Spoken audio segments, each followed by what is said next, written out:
잠언 23장 17절에서 35절 말씀. 내 마음으로 죄인의 형통을 부러워하지 말고 항상 여호와를 경외하라. 정령이 내 장래가 있겠고 내 소망이 끊어지지 아니하리라. 내 아들아, 너는 듣고 지혜를 얻어 내 마음을 바른 길로 인도할지니라. 술을 즐겨하는 자들과 고기를 탐하는 자들과도 더불어 사귀지 말라. 술 취하고 음식을 탐하는 자는 가난하여질 것이요 잠자기를 즐겨하는 자는 헤어진 옷을 입을 것임이니라. 너를 낳은 아비에게 청종하고 내 늙은 어미를 경히 여기지 말지니라. 진리를 사되 팔지는 말며 지혜와 훈계와 명철도 그리할지니라. 의인의 아비는 크게 즐거울 것이요 지혜로운 자식을 낳은 자는 그로 말미암아 즐거울 것이니라. 내 부모를 즐겁게 하며 너를 낳은 어미를 기쁘게 하라. 내 아들아, 내 마음을 내게 주며 내 눈으로 내 길을 즐거워할지어다. 대저 음녀는 깊은 구덩이요 이방 여인은 좁은 함정이라. 참으로 그는 강도같이 매복하며 사람들 중에 사악한 자가 많아지게 하느니라. 재앙이 네게 있느뇨 근심이 네게 있느뇨 분쟁이 네게 있느뇨 원망이 네게 있느뇨 까닭없는 상처가 네게 있느뇨 붉은 눈이 네게 있느뇨. 술에 잠긴 자에게 있고 혼합한 술을 구하러 다니는 자에게 있느니라. 포도주는 붉고 잔에서 번쩍이며 순하게 내려가나니 너는 그것을 보지도 말지어다. 그것이 마침내 뱀같이 물 것이요 독사같이 쏠 것이며 또 내 눈에는 괴이한 것이 보일 것이요 내 마음은 구부러진 말을 할 것이며 너는 바다 가운데에 누운 자 같을 것이요 돛대 위에 누운 자 같을 것이며 내가 스스로 말하기를 사람이 나를 때려도 나는 아프지 아니하고 나를 상하게 하여도 내게 감각이 없도다. 내가 언제나 깰까 다시 술을 찾겠다 하리라. 아멘.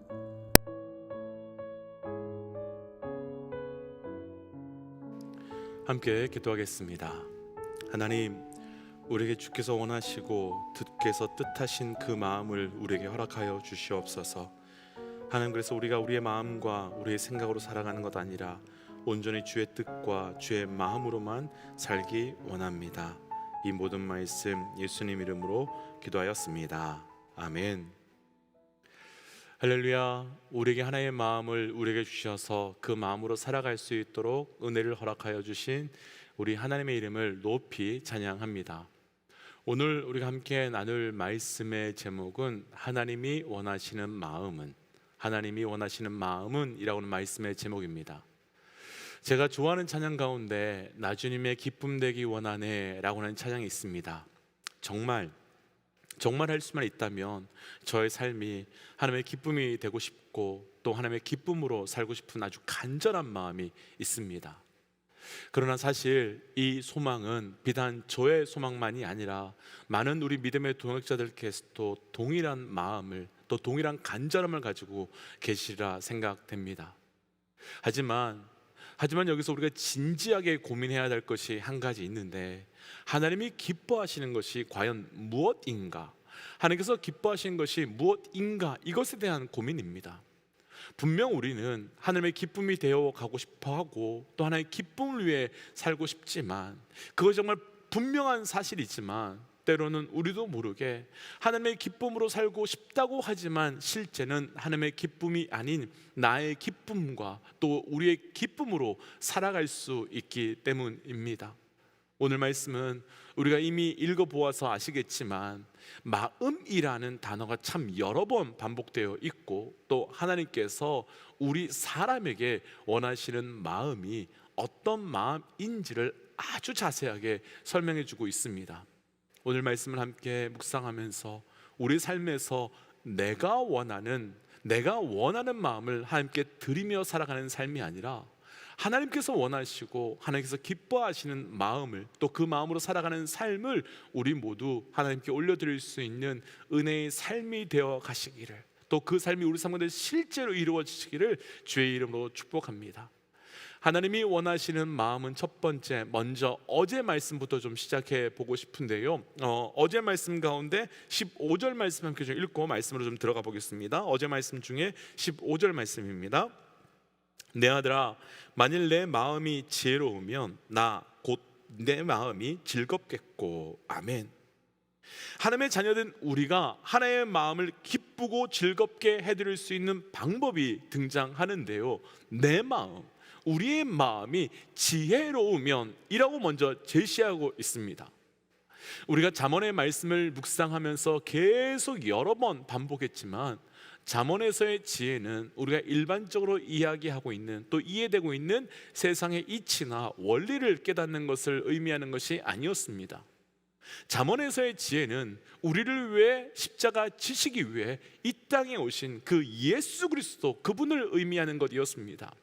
그렇다면 하나님께서 기뻐하시며 즐거워하시는 그 지혜로운 마음은 바로 어떤 마음을 의미하는 것이겠습니까? 단순히 세상의 이치를 알고 세상의 원리를 알아서 혼자서도 모든 문제들을 잘 해결해 나가고 또 개척해 나가는 것을 의미하는 것이겠습니까? 아닙니다. 그런 마음이 아닙니다. 지혜로운 마음은 지혜이신 예수 그리스도가 그 마음을 다스리시며, 지혜이신 예수 그리스도가 그 마음을 통치하시며, 그 마음 가운데 지혜이신 예수 그리스도 자정하시는 마음으로 우리가 예수 그리스도를 구세주로 영접하여 구원받은 자의 마음을 하나님께서 기뻐하신다라고 말씀하시는 것입니다.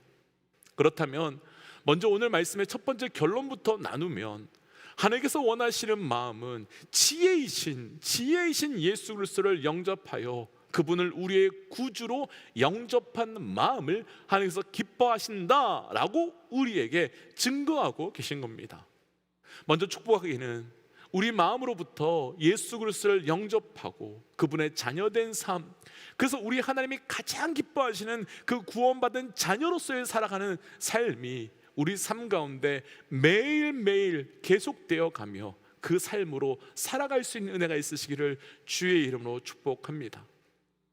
그렇다면 하나님께서 가장 기뻐하는 마음이 그분을 우리 마음에 영접하고 받아들임으로써 살아가는 마음이다라고 한다면, 하나님께서 반대로 가장 싫어하고 가장 미워하시는 마음이 어떤 것인지는 너무나도 명확해질 것 같습니다.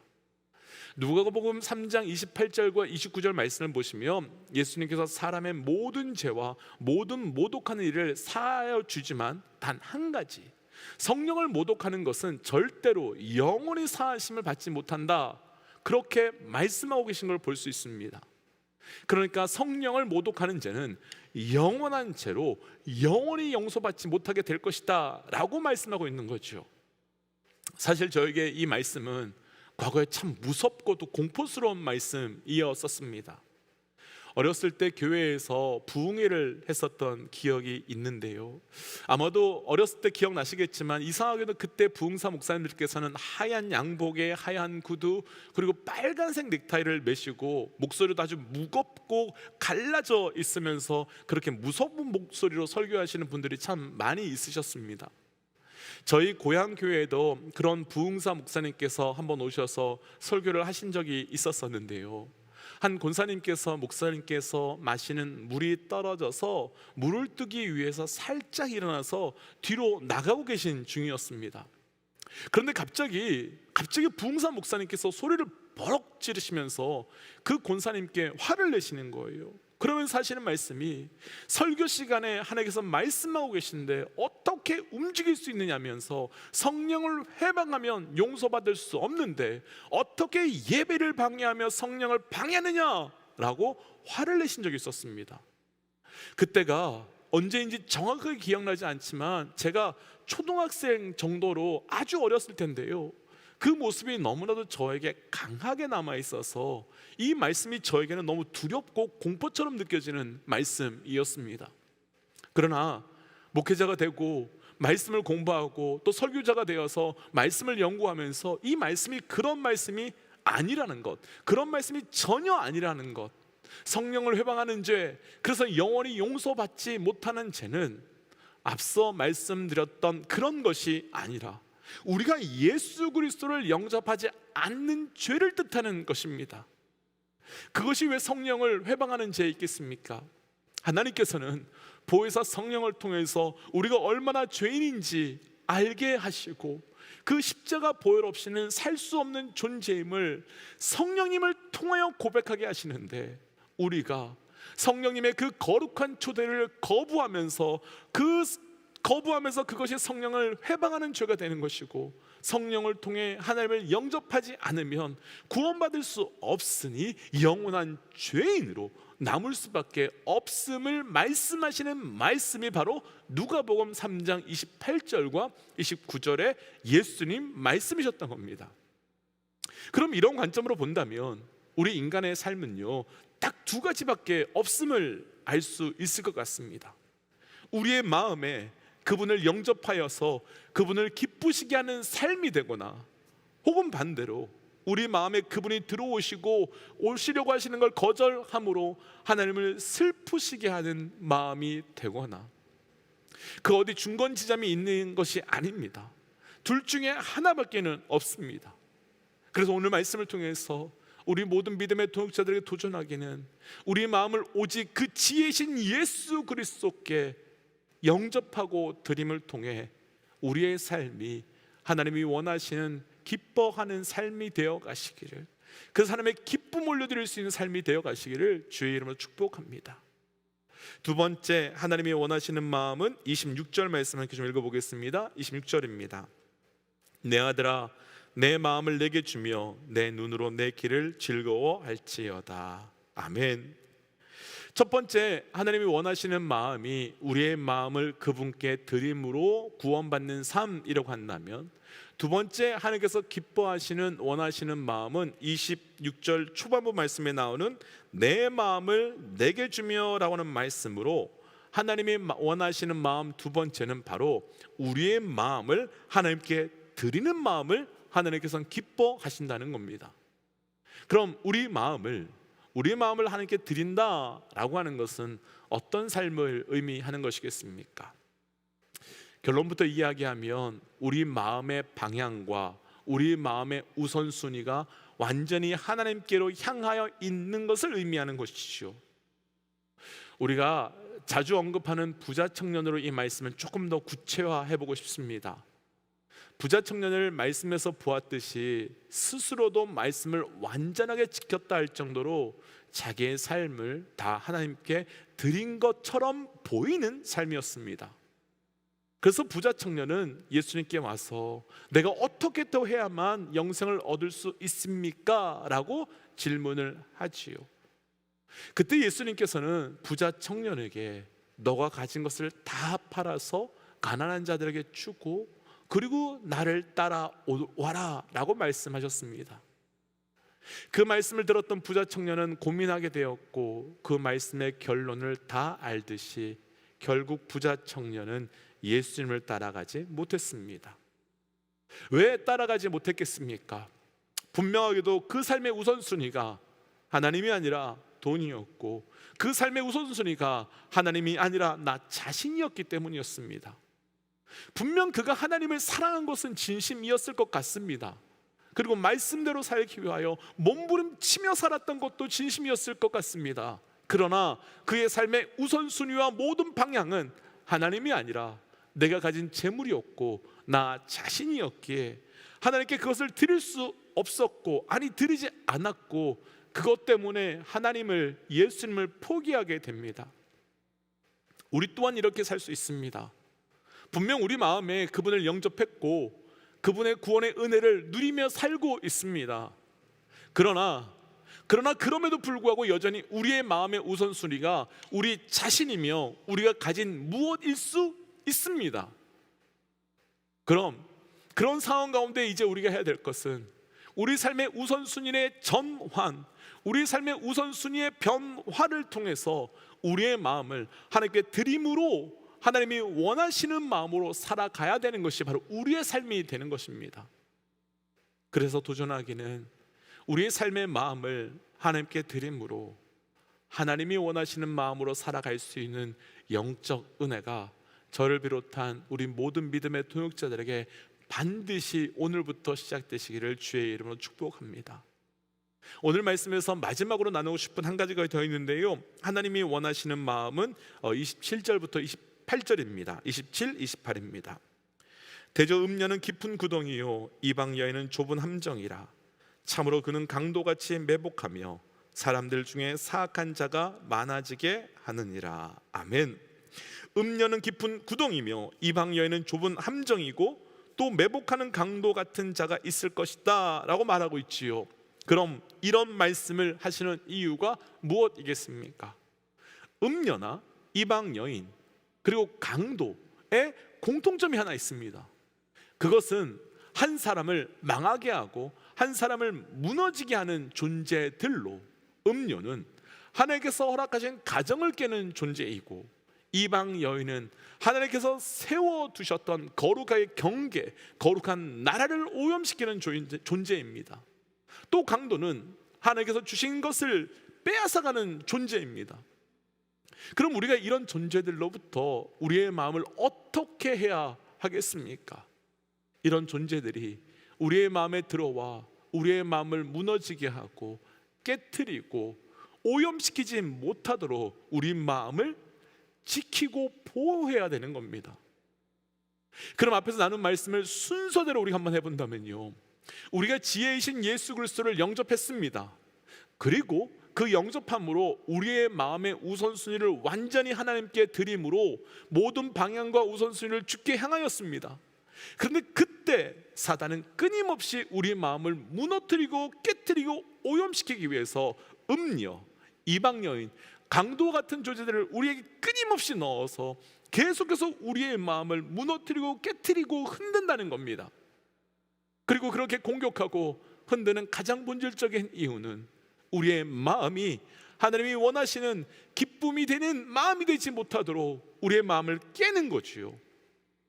그렇다면 우리가 해야 될 것은 우리의 마음이 하나님이 원하시는 마음이 되기 위해, 우리의 마음이 하나님이 기뻐하시는 마음이 되기 위해 우리는 우리의 마음을 지켜가야 하며 민감하게 반응함으로 음녀와 이방 여인과 광도들이 내 심령에 들어오지 못하도록 해야 되는 겁니다.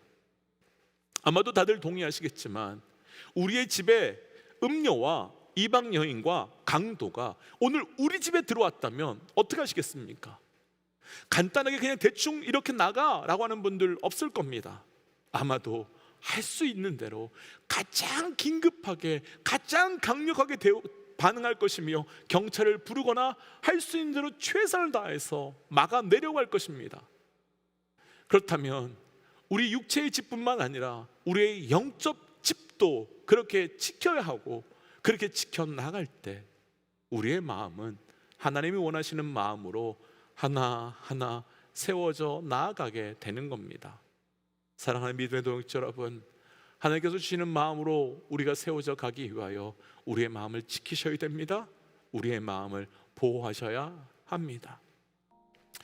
그래서 이 시간 말씀을 기억하며 이렇게 기도하고 싶습니다. 하나님, 내 마음에 오직 예수 그리스도를 영접함으로 우리의 하나님을 우리 삶의 최우선순위와 유일한 방향으로 들고 살게 하시고, 그때마다 이방 여인과 음녀와 강도 같은 존재들이 우리의 마음을 공격할 터인데 그때마다 우리의 마음을 지켜주옵소서라고 함께 기도하겠습니다. 함께 기도할까요?